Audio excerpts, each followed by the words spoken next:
India is the world's largest democracy with more than 1.3 billion inhabitants. We are talking about an ally of the United States, an increasingly important ally too. And perhaps that is why during the Shanghai Cooperation Organization Forum, Indian Prime Minister Narendra Modi reproached Putin for his intervention in Ukraine. Indian PM Modi tells Russia's Putin now is not an era for war.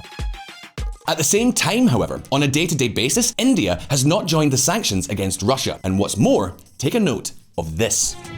India's Russian oil imports jump over 50 times since April. You heard correctly. As soon as the Russian invasion of Ukraine began, India started buying Russian oil like there was no tomorrow. And we're not talking about a slight increase, almost 50 times more dinosaur juice than they were importing before. Obviously, India is not the only country that has ignored economic sanctions. Remember that oil is the basis of the Russian economy. If all countries stopped buying oil from Russia, they would struggle to be able to continue the war in Ukraine. In other words, the fact that India has bought so much oil from Russia virtually overnight could be a real lifeline for Moscow. Or maybe not. But do you know what is the most curious thing of all? That despite all this, India continues to strengthen its ties with the United States. You don't believe me? Well, pay attention to this.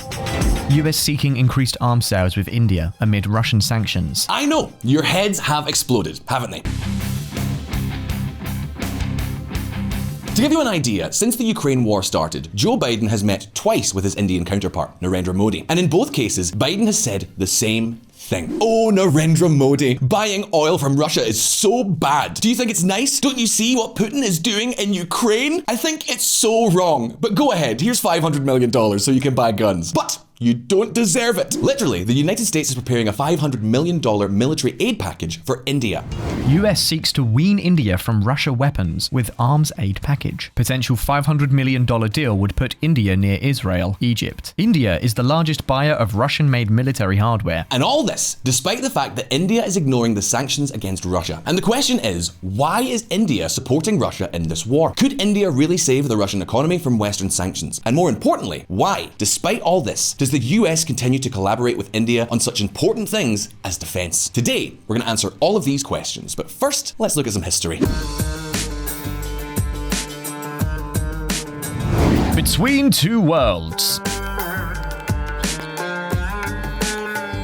Since 1955, India has belonged to the Third World. Literally. The term Third World came into use at the Bandung Conference in 1955. At this conference, all the countries that did not want to take side in the Cold War came together. If the capitalist bloc was the First World, the Communist bloc the Second World, they would be the Third World. On this list were countries like Indonesia, Yugoslavia, and India. Think about it. After independence, India had a hybrid system between two big blocs. Politically, India is a liberal democracy, like any other Western country. However, from an economic point of view, India is as far from capitalism. In many cases, they have even had 5-year plans. In other words, it was a country fated to be on good terms with the two blocs.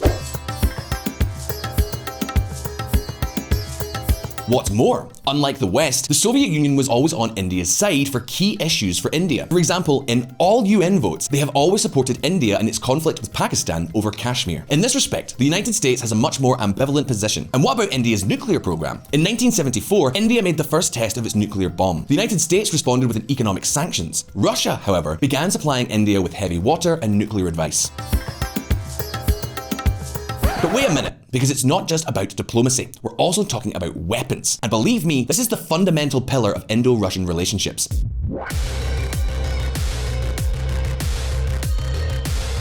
To give you an idea, as of 2016, 69% of India's arms imports came from Russia. Naturally, as a good non-aligned country, New Delhi has also purchased arms from other countries, including the United States. However, its main supplier, by far, is Russia. And why, you may ask? Well, the main reason is because they're cheaper. Plain and simple. Russian weaponry may have many flaws, but as far as price is concerned, it is super competitive. And as you can imagine, we are not only talking about weapons, but also about the parts to repair them. 80% of the India's arsenal's spare parts come from Russia, and the list goes on.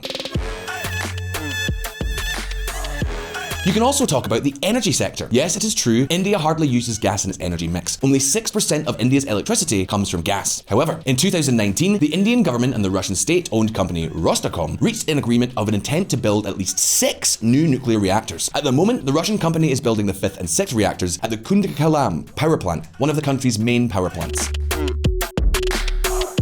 In other words, relations between India and Russia have always been very close. In fact, 6 out of the 10 Indians support their government maintaining ties with Moscow, despite the war. Now, are we talking about committed support or simply economic interest? Well, let's take a look at that right now.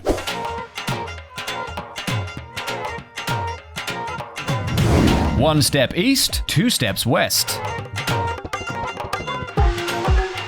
In 2014, Narendra Modi became the Prime Minister of India. But who is Narendra Modi? What is his ideology? You could say that Modi is a populist leader, very nationalist and absolutely popular among his citizens. To give you an idea, his party holds more than 60% of the seats in the lower house. And what ideology does this man profess? Well, to summarize, we could say that Modi's program is based on 3 pillars. On the one hand, we have ultra-nationalism. Next to Narendra Modi, Donald Trump would look like a tree-hugging hippie. The second pillar of his government is technocracy. Modi came to power with the promise of ending India's hyper-bureaucratization. Well, let's just say the results are debatable. However, the third pillar of the Modi government is none other than closer ties with the West. And believe me, in this regard, Narendra Modi's diplomacy has been quite enlightened.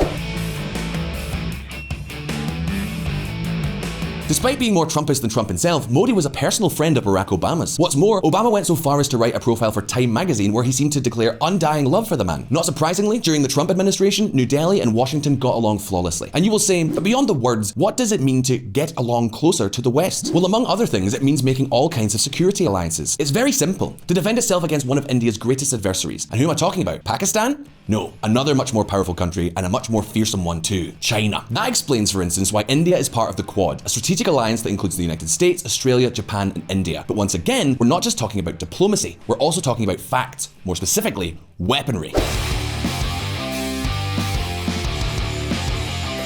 Let's be clear, Russian weapons are cheap because they miss more than an amusement park shotgun. If you have any doubts, take a look at Ukraine or watch the VisualPolitik video dedicated to the Russian military-industrial complex. And as you can imagine, with such a flawed arsenal, it is difficult to deter an increasingly powerful China. India needs to be able to call on Western weaponry. And believe me, in this regard, Modi is not wasting any time. Take a look at this chart.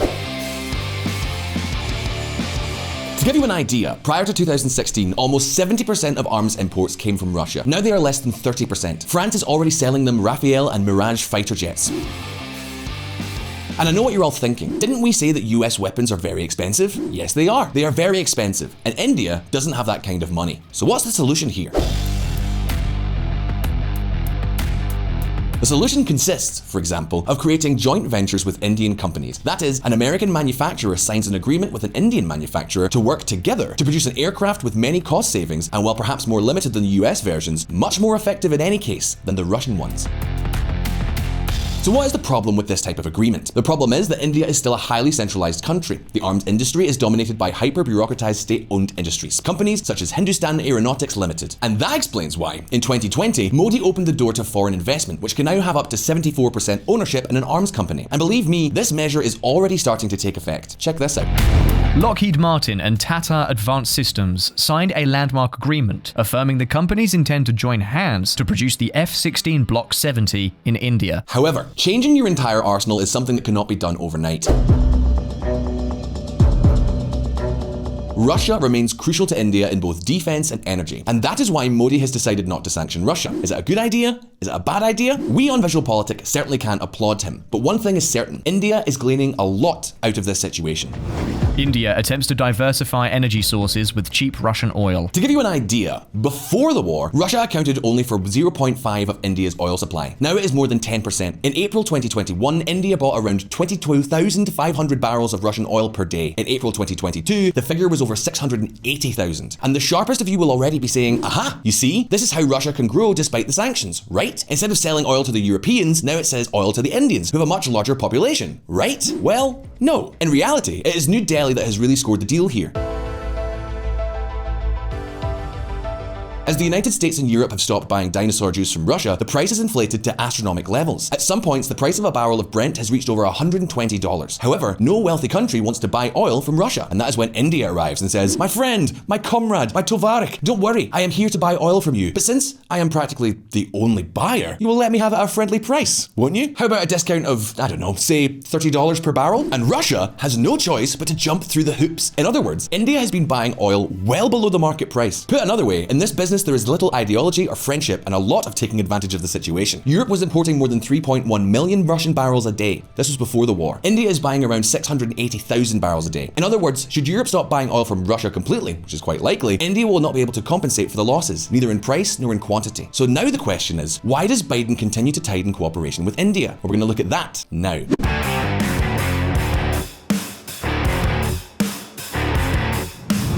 The string of pearls.